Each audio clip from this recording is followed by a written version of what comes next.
From an early stage, I realized that I wasn't like any other kid, not only on the football pitch, but outside as well.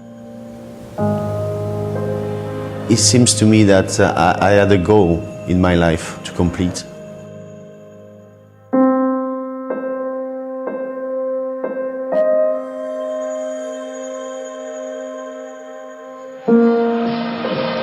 And so for France, it comes down to just the one game.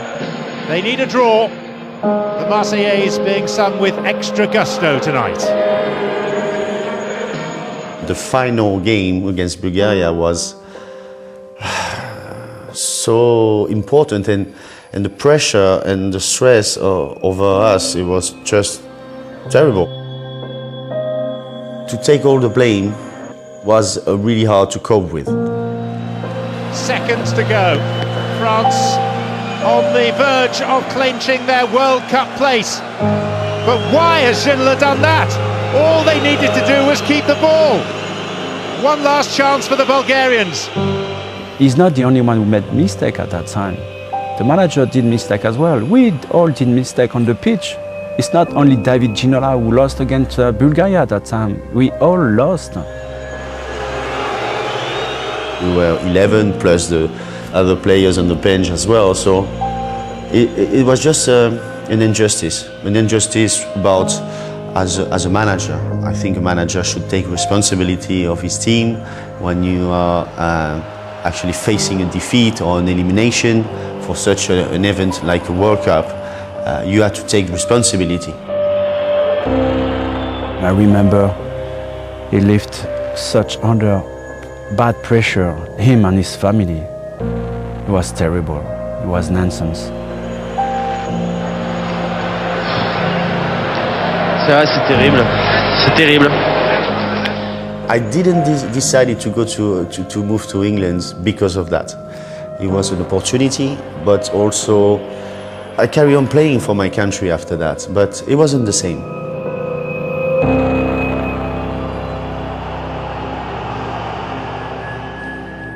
I went to Newcastle because I wanted to have my first step in the English Premier League, and it was incredible because I didn't realize how big and how passionate, how good was Newcastle as a team, as a place to play football in front of those fans. It was just, wow, what a place. That's football. I had a few phone calls, and I went to see some agents in Amsterdam, and I was there. I had Terry McDermott on the phone, and they said, well, we want you at Newcastle. Sir John Hall is the chairman. We really appreciate you, and Kevin Keegan is obviously a big fan of you, so think about it. So I said, well, okay, let's do that. So I was in my hotel room, and this is where I realized, and I called my wife and I said, well, we're going to England. Right, whereabouts?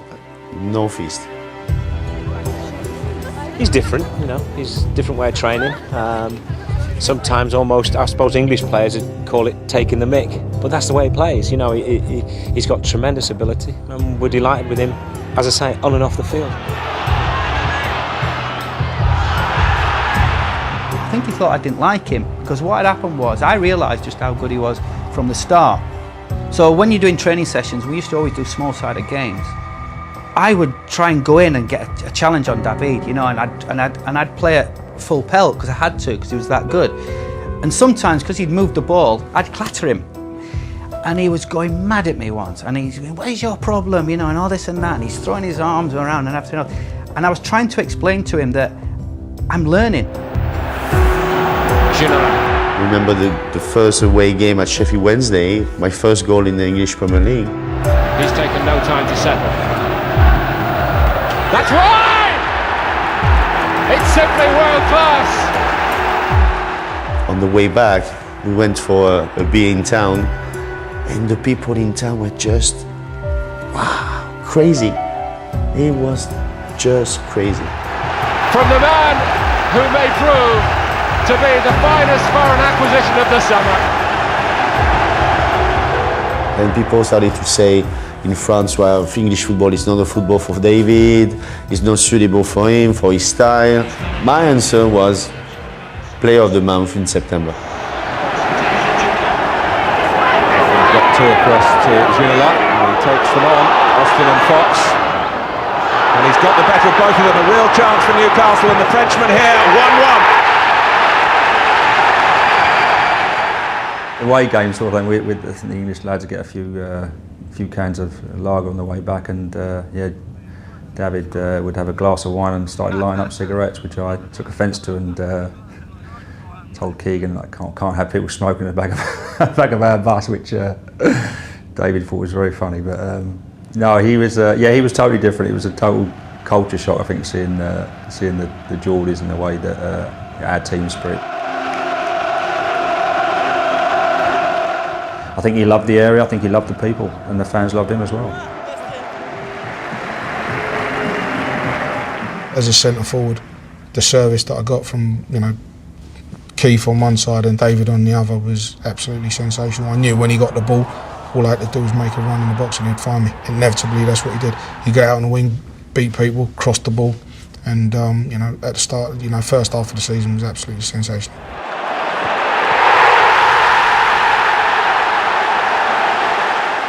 David's job was there to create and make things happen. My job was to get the ball to him. Sometimes you'd overlap for the sake of overlapping so he could then go inside and do what he wanted to do. But for me, it was a joy to play behind him. It was for me to say, right, go and express, He had a move where he'd go square himself up in front of the defender with his bike. The crowd can see it. They can see what's happening. He's lulling people in. And it was like his theatre.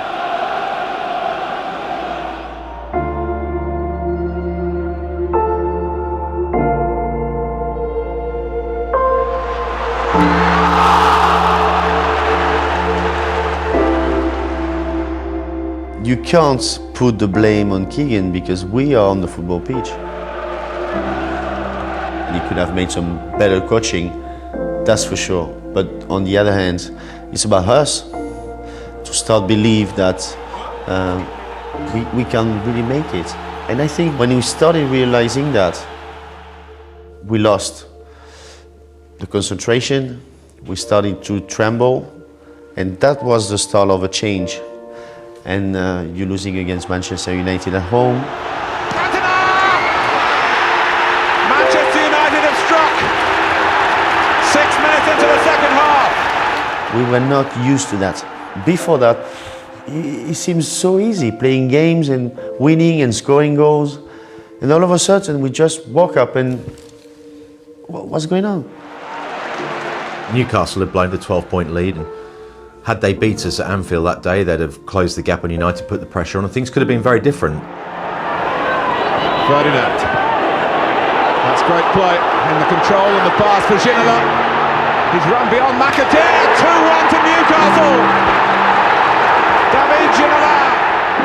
You saw the highs and lows, I think, of that Newcastle team in that game, in that 90 minutes. Attacking-wise, they scored 3 goals. They played well.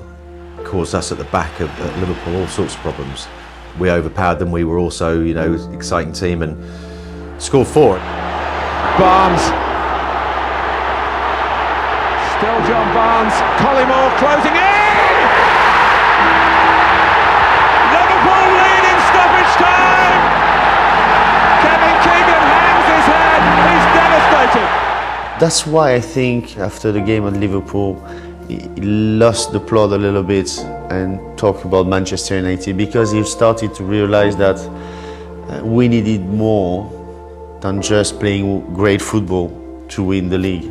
I'll tell you, honestly, I will love it if we beat them. Love it.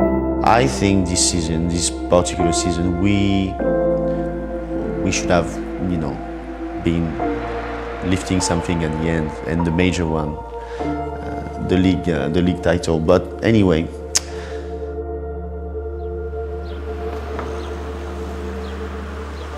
Hello. I received this phone call from Bobby Robson. I was in the south of France. He called me and said, "Well, simple, David. I just want to tell you that I'm going to make an offer. I want you next year with me at Barcelona." And I said, well, okay. So I called Keegan and I said, listen, you know, I'm in the right age for a move like that. Going to such a big club, Barcelona, is probably the last chance of my career. So he said, no, David, I can't let you go. I think they went quite high as a price tag. They say, no, we don't need your money for David. Kevin said to David, please don't go. You know, I know it's a dream of yours to go and everything else, but don't want you to go. We're on to good things here. We're going to move on to bigger and better things. And then within 6 months, Kevin leaves. You pretend to think about the club, but you think about yourself. Saying that I'm not going to Barcelona because they're going to kill you, the fans. And 6 months later, you're not happy with Sir John Hall anymore and Freddie Shepherd, and you leave the club. That's a bit selfish.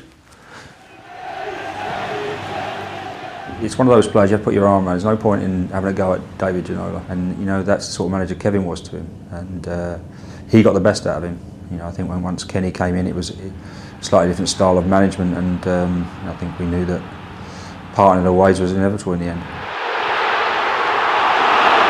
When Kenny Dalglish arrived, and it was quite difficult for me. He made it as a really difficult time for me, and I started to realize that it was probably time to go and to leave the club.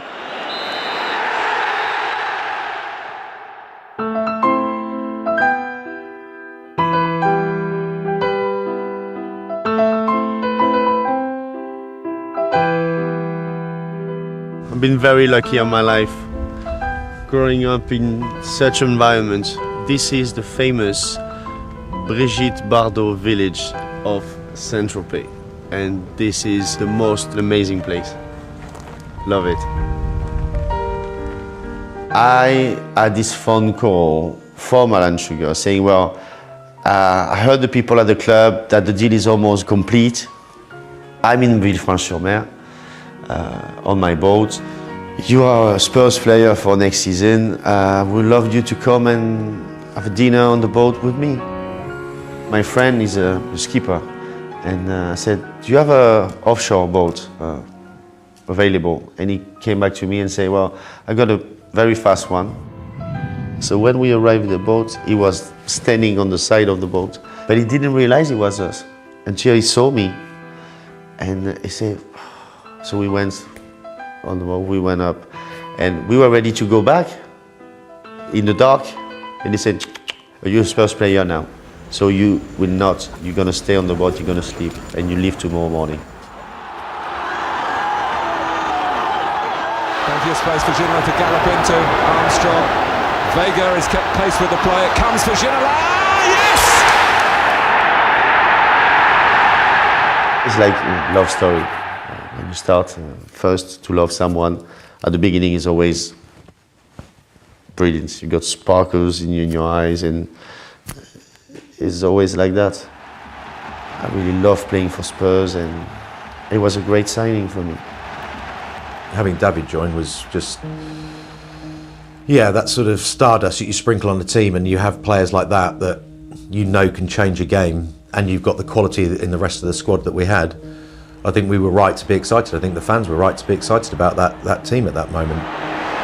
Ginola, 2-0. What a finish by David Ginola.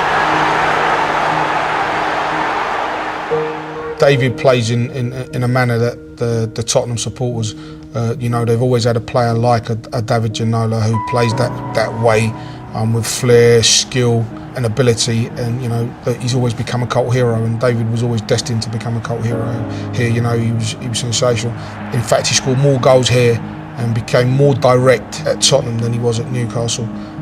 He played in a bit of a different role, but I think when he came here, he really found his home. Now Ginola slightly favours his left, and that's wide.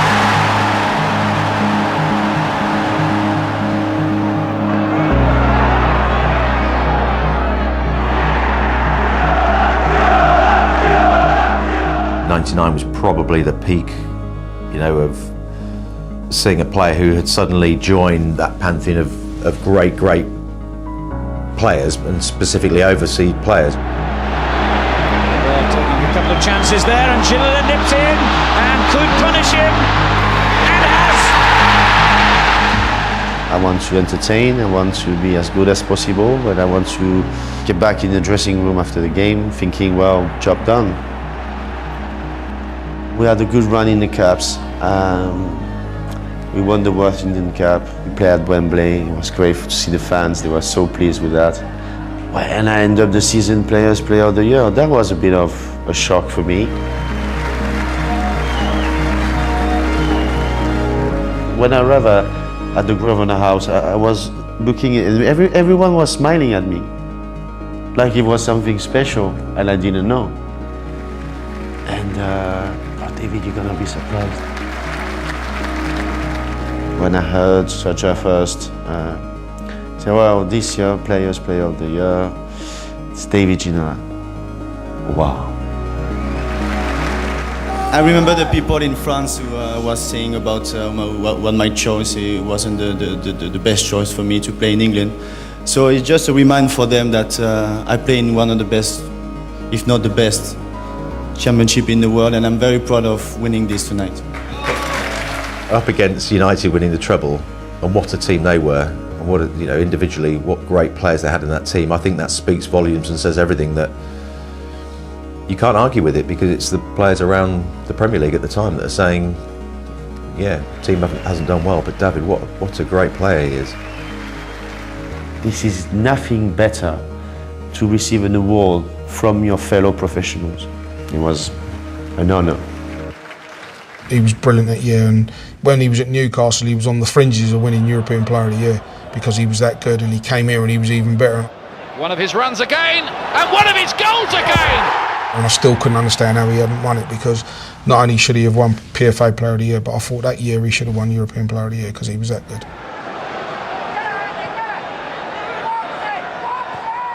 He could probably produce a bit more end product, and that would be goals. I'd like to see him get around about 10 goals a season. He's got the ability without question. He should be in double figures, in my opinion. When he signed for the club, I remember the press, all the journalists coming and saying, oh, it's going to be tough for David to work with George Graham. And so, you know, when you work with people who try to get all the attention, and actually the attention is towards someone else, it creates a little bit of tension around. Good evening. Good evening. Chantel, it's a pleasure. Thank you.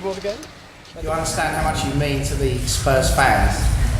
The Tottenham fans, they look at me every Saturday, and they judge me, and they think sometimes I'm great, sometimes I'm not so great, but they love me maybe because I'm just what I am, you know. So that's why probably when I was voted Player of the Year, he started to realize, well, David is probably higher than me in the club. I don't think there was anyone that saw eye to eye with George Graham, to be honest. You know, I mean, he was that type. He was brilliant. I loved George as a manager. I thought he was really good.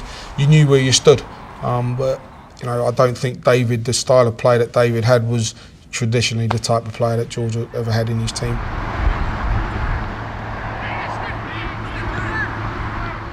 He started to act as someone wanting to get rid of me, to a point that I received a phone call from Alan Sugar.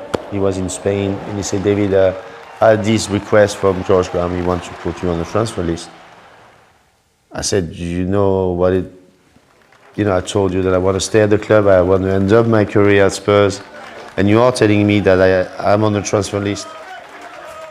Player of the Year on the transfer list because the manager decided to. So, right? Okay. I can't stay with someone who doesn't want me anymore. I think he found his spiritual home as far as football was concerned. It was a place that he probably enjoyed playing football the most, and came to a premature end. But that happens in football, unfortunately. You know, you're at places one day, a new manager comes in with new ideas, and unfortunately there has to be sacrifices.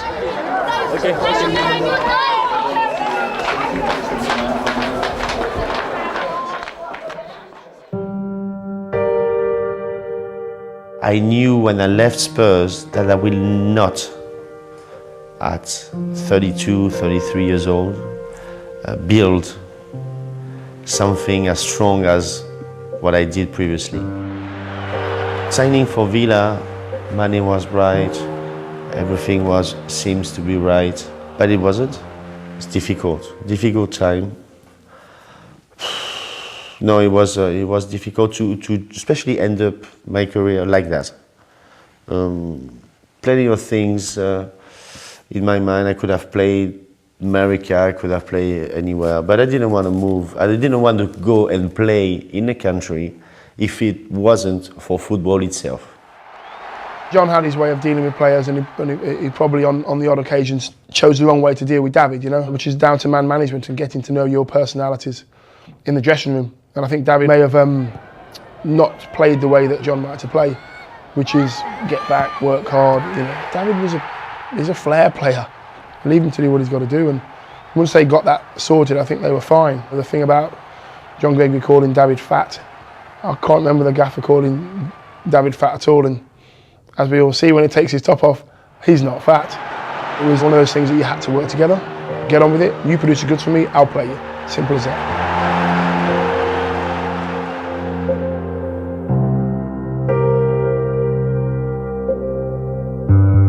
The last 3 managers I had was George Graham, John Gregory, and David Moyes. And David Moyes didn't play me anymore. I could understand that. My mind wasn't there anymore. But on my final game of the final game of the season, we played the game at Arsenal, Highbury.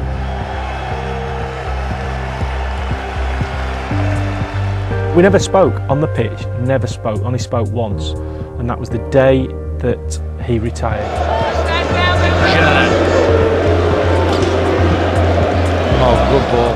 At the end of the game, he came over and he went, I said, David, can we have a hug?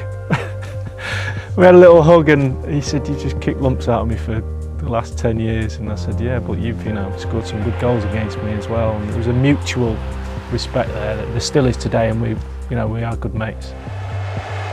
I soon realized that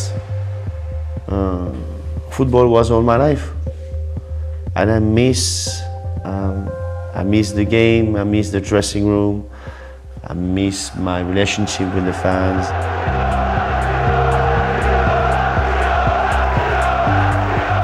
I'm happy that here in England you gave something to him, So that's why I think England has been his adoption country, Yeah, that's really nice, because as a football player, when I go and travel around England, still amaze me such things. People are always really nice, and I have a lot of affection and devotion around me, and I say because probably as a man I behaved myself properly towards the people, always giving time to the fans for autographs and a few words and a smile. And okay, people remember you as a player, but the only thing left is also the man. And if you have been rubbish as a man, people will not see you as a good person. And this is why I think if I be in the game of football, I will be really taking care of people. Not only the players, but the people at the football club. Because it's so important, it's a family.